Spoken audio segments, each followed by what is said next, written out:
100 രൂപയ്ക്ക് അന്നും ഇന്നും എന്തൊക്കെ വാങ്ങിക്കാൻ കഴിയും? വരൂ അറിയാം. 2020 കാലഘട്ടങ്ങളിൽ, അതായത് ഇന്ന്, ഒരു ഫാൻസി കോഫി വാങ്ങണമെങ്കിൽ 100 രൂപ വേണം. 2010കളിൽ 3 ലിറ്റർ പെട്രോൾ നിങ്ങൾക്ക് 100 രൂപയ്ക്ക് മേടിക്കാൻ കഴിയും, അല്ലെങ്കിൽ ഒരു സ്മാൾ പിസ്സ മേടിക്കാം. 2000 കാലഘട്ടങ്ങളിൽ ഒരു മാസത്തെ ഫോൺ റീചാർജിന് 100 രൂപ മതിയാകും. 1990കളിൽ 5 പേർക്ക് കഴിക്കാവുന്ന ഫുഡ് വെറും 100 രൂപയ്ക്ക് കിട്ടുന്നു.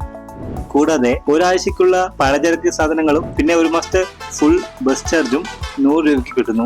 1980കളിൽ ഒരു ഫുൾ ഡേ ഫാമിലി ആയിട്ട് 100 രൂപ കൊണ്ട് എൻജോയ് ചെയ്യാം. മൂവീസ്, സ്നാക്സ്, അങ്ങനെ എല്ലാം. ജീൻസ്, കാസറ്റ്സ്, സ്കൂൾ ബുക്സും ഇതെല്ലാം 100 രൂപയ്ക്ക് കിട്ടുന്നു.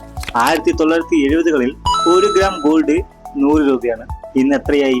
കൂടാതെ ഒരു മാസത്തെ ഹൗസ് റെന്റ്, 33 ലിറ്റർ പെട്രോളും വെറും 100 രൂപയ്ക്ക്. 1960കളിൽ 25 പേർക്ക് സിനിമ ടിക്കറ്റ് എടുക്കാം. ഒരു സൈക്കിൾ 100 രൂപ. എന്തിന്?